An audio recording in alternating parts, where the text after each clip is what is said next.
Hi, I'm Eric, and today on O'Brien News, during the French Revolution, life was full of chaos. Rulers were executed and there was no one to take over, and when Napoleon appeared, he brought with him ideas of the Enlightenment, and he rid them of chaotic lives. The year of 1808 has quickly turned into 1804, and Napoleon has named himself Consul for Life, or also known as Emperor of France. He has just invited the Pope to preside over his coronation in Paris. Many of the French followers, as you can see behind me, are in favor of Napoleon's latest reforms, some of which include order, security, efficiency, liberty, and equality in strengthening the government. To restore economic prosperity, he plans on controlling prices, encouraging new industry, and building new roads and canals. Additionally, to ensure well-trained officials and militia officers, a system of public schools has been created. I just received news that Napoleon has put out new job spots. Anyone interested, call the number 1-800-254-6166. So Napoleon, I hear you were a leader, yes? Can you tell us some things about that and give some background about yourself? Well, I was born in 1769 in an island of Corsica. Tell us about your military career. In 1785, I was an officer in the French army. From 1796 to 1797, I became a commander-in-chief of the army in Italy. Of course we won victories against Austria. In 1799, I overthrew Directory and became first consul of France, and by 1804, I crowned myself Emperor of France. Interesting. So Napoleon, why did you value authority and order over individual rights? I was brought up that way. Why is that? I was a military man. I wanted to be the best and show that I was the best to everyone. So, when you came into power, and why did you feel it necessary for you to make a new code called the Napoleonic Code? The code was basically saying that which belongs to you or your spouse belongs to you and vice versa. So I wanted things that belonged to other that my spouse owned. I wanted more. I wanted to be on top of it and rule. And why did women lose their newly gained rights? If women had those rights and could have citizenship, how was I supposed to have all I wanted? Well, Napoleon, it seems we're out of time. Thank you for coming. Back to you. This is Eric reporting live from the scene. It is the year 1808 during which the Spanish resistance is ongoing. Resistance to Napoleon's rule led French occupying forces in Spain. Napoleon Bonaparte just recently replaced the Spanish king with his brother Joseph. In addition to the crowning of his brother, Napoleon just created reforms that sought to undermine the Spanish Catholic Church. As we are here at the resistance behind me, as you can see,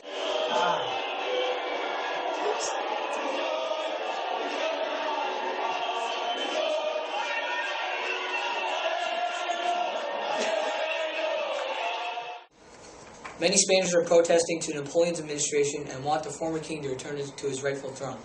They are also in favor of the church and resent the abolishment of it.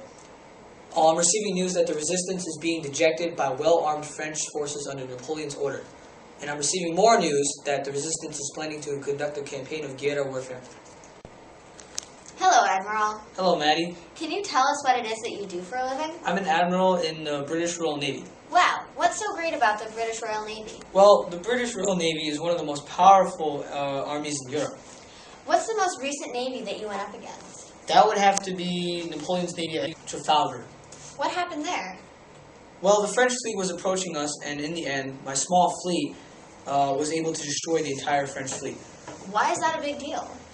Well, I'd say it's a pretty big deal because Napoleon realized that if you're going to attack Britain, then you need to get through the British Royal Navy, and that's pretty hard to do. What did he do once you defeated him?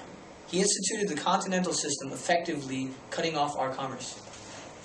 How did the continental system cut off your commerce? It closed European ports to British goods, basically. Oh, how did Britain react to this? They responded with their own blockade of European ports. What else happened during this long struggle between Britain and France? Both Britain and France seized neutral ships suspected of trading with the other side, and British attacks on American ships sparked anger in the United States and triggered the War of 1812. Thank you for coming down, Admiral. No problem, Maddie. Hello, I'm Admiral Nelson, and as you can see, I have a cereal. You should buy it to help me support and buy weapons to destroy the French fleet. If you don't, you're dead in my eyes, because they're Admiral Nelsons. Hello, I'm Maddie Swan reporting live from a small British port city. This little town, once booming with activity, is now declining. British ports used to be filled with European ships here for trade. After the Battle of Trafalgar, however, these cities became more and more quiet. The reason? The continental system instituted by Emperor Napoleon. The continental system says that European ports can't let in British goods. Britain retaliated by blocking their own ports to European goods.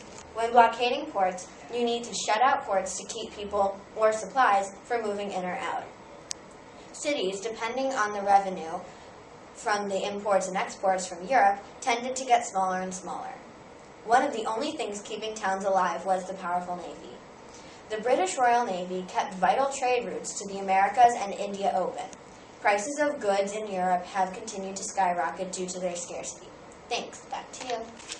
Napoleon spread his ideas and reforms all over Europe, and he was widely accepted by most countries, but not Spain. His views on religion are ridiculous. He barely recognizes any, and even though other countries viewed him as a savior, we here in Spain view him as a reckless heretic. We don't want him in our country. His invasion provoked a guerrilla warfare resistance to rise against him. Although this successfully cut off communications for a short time, we could not defeat him. And even with the Austrians' help, we could not overpower him. Oh, not like that, just why? Hi, I'm Admiral Nelson, and you should buy my cereal to help the campaign to buy weapons to Hi. Want me to do? You should buy my cereal. OMJ! To beat Napoleon's bleed. Hey! Napoleon! Oh my god. Wait, what am I supposed to say? Hello, you worthless runts. However, these cities became more and more quiet. The reason? Joe! Don't knock it over. Natural O'Brien.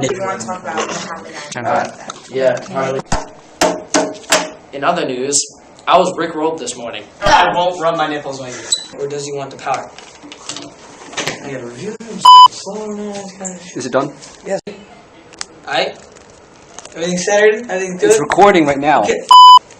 Yay! Woo! Order, security, efficiency. Guys! These cities became more and more quiet. The reason? The continental system instituted by Emperor Napoleon Bonaparte. You don't even know what's going on behind you!